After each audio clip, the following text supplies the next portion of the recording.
Mawaziri wa Marekani na Ulaya wanafanya mazungumzo nchini Ugiriki hii leo Novemba 6, 2025 juu ya namna ya kusaidia usambazaji wa nishati kwa Ukraine hasa wakati msimu wa baridi kali ukikaribia.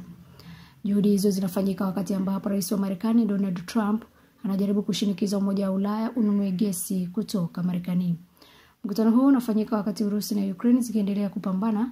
Jeshi la Ukraine limesema limeulenga mtambo wa kusafirisha mafuta wa Volgograd wa Urusi na kusababisha kifo cha mtu mmoja.